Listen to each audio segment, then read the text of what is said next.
Once upon a time, we used to listen to each other.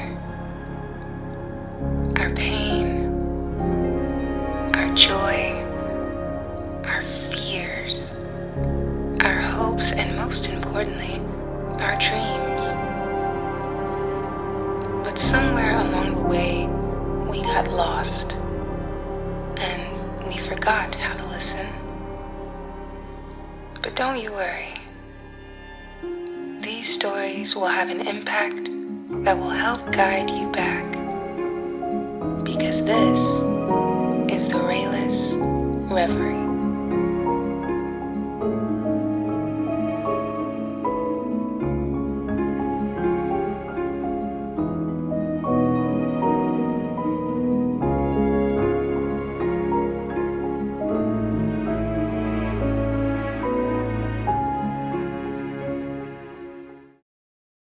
Once upon a time, a good many years ago, there was a traveler, and he set out upon a journey.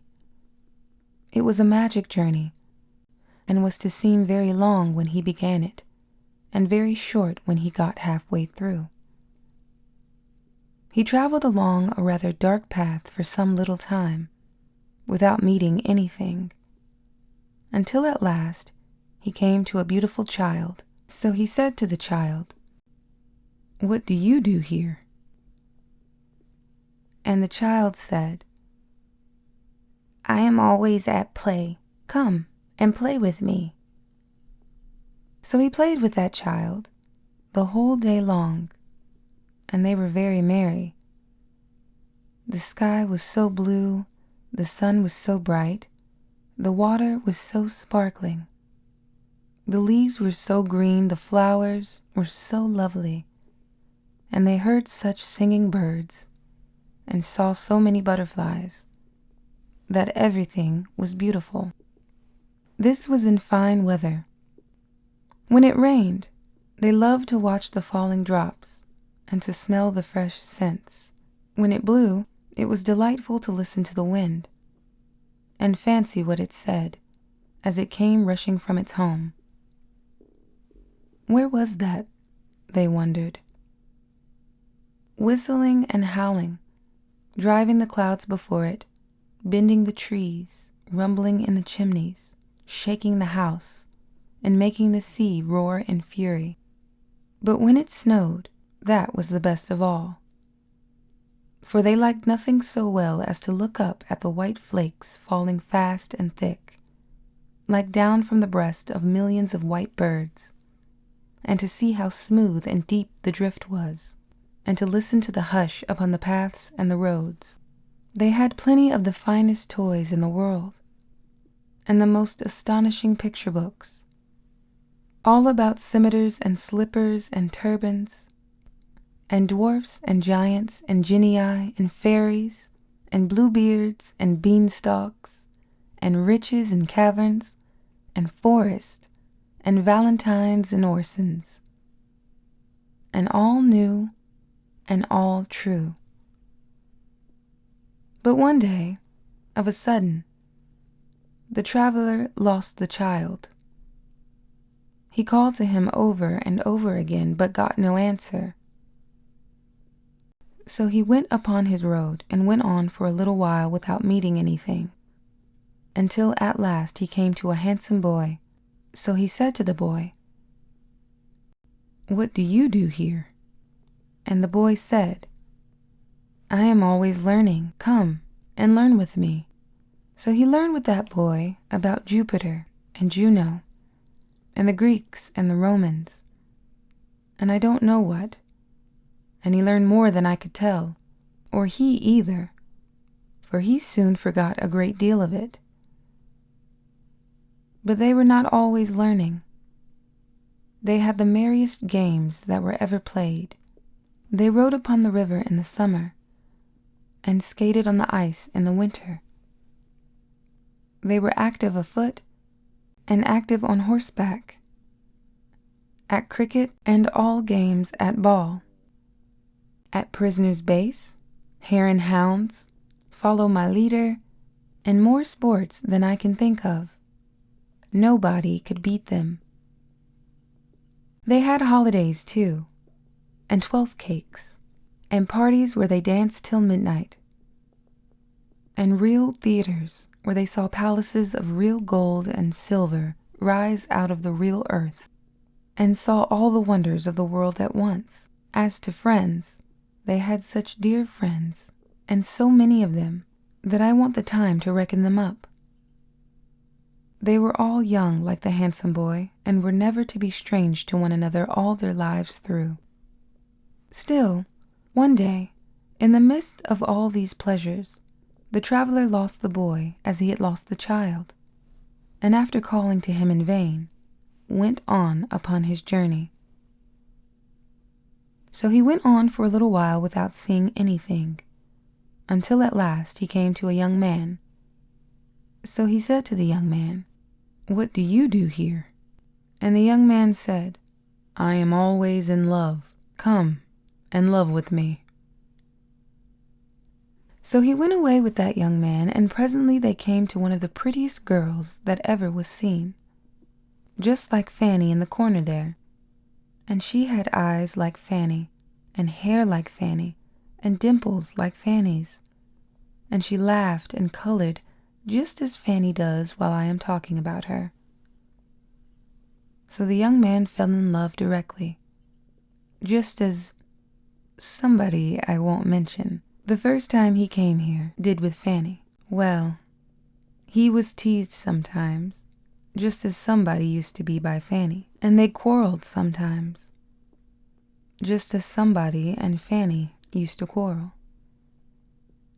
And they made it up, and sat in the dark, and wrote letters every day, and never were happy asunder, and were always looking out for one another and pretending not to, and were engaged at Christmas time, and sat close to one another by the fire, and were going to be married very soon, all exactly like somebody I won't mention and Fanny. But the traveler lost them one day, and he had lost the rest of his friends, and after calling them to come back, which they never did, went on upon his journey. So he went on for a little while without seeing anything, until at last he came to a middle-aged gentleman. So he said to the gentleman, "What are you doing here?" And his answer was, "I am always busy. Come and be busy with me." So he began to be very busy with that gentleman, and they went on through the wood together. The whole journey was through a wood, only it had been open and green at first, like a wood in spring, and now began to be thick and dark like a wood in summer. Some of the little trees that had come out earliest were even turning brown. The gentleman was not alone, but had a lady of about the same age with him, who was his wife, and they had children who were with them too. So they all went on together through the wood, cutting down the trees and making a path through the branches and the fallen leaves, and carrying burdens and working hard. Sometimes they came to a long green avenue that opened into the deeper woods. Then they would hear a very little, distant voice crying, "Father, Father, I am another child, stop for me." And presently they would see a very little figure, growing larger as it came along, running to join them. When it came up, they all crowded round it and kissed and welcomed it, and then they all went on together. Sometimes they came to several avenues at once, and then they all stood still, and one of the children said, "Father, I am going to sea." And another said, "Father, I am going to India." And another, "Father, I am going to seek my fortune where I can." And another, "Father, I am going to heaven." So, with many tears at parting, they went, solitary, down those avenues, each child upon its way. And the child who went to heaven rose into the golden air and vanished. Whenever these partings happened, the traveler looked at the gentleman and saw him glance up at the sky above the trees, where the day was beginning to decline and the sunset to come on. He saw, too, that his hair was turning gray. But they never could rest long, for they had their journey to perform, and it was necessary for them to always be busy. At last, there had been so many partings that there were no children left, and only the traveler, the gentleman, and the lady went upon their way in company. And now the wood was yellow, and now brown, and the leaves, even of the forest trees, began to fall. So they came to an avenue that was darker than the rest, and were pressing forward on their journey without looking down it, when the lady stopped. "My husband," said the lady, "I am called." They listened, and they heard a voice a long way down the avenue say, "Mother! Mother!" It was the voice of the first child who had said, "I am going to heaven." And the father said, "I pray not yet. The sunset is very near. I pray not yet." But the voice cried, "Mother! Mother!" without minding him, though his hair was now quite white and tears were on his face.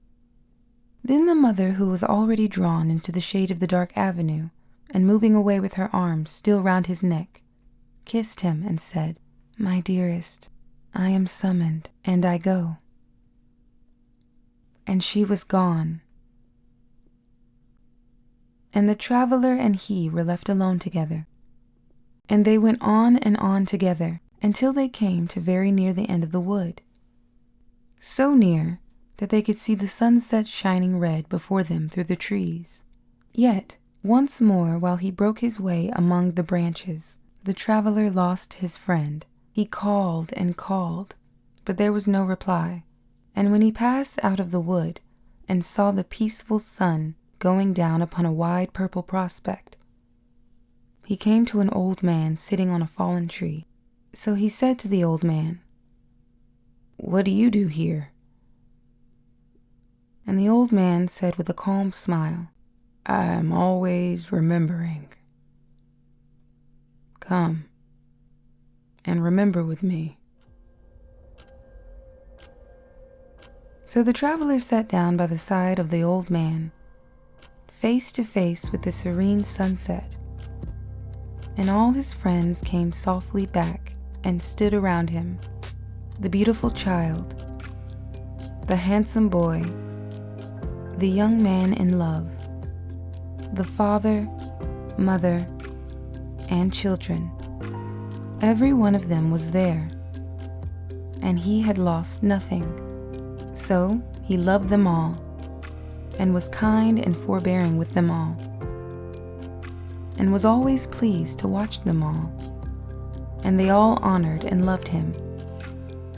And I think the traveler must be yourself, dear grandfather, because this is what you do to us, and what we do to you.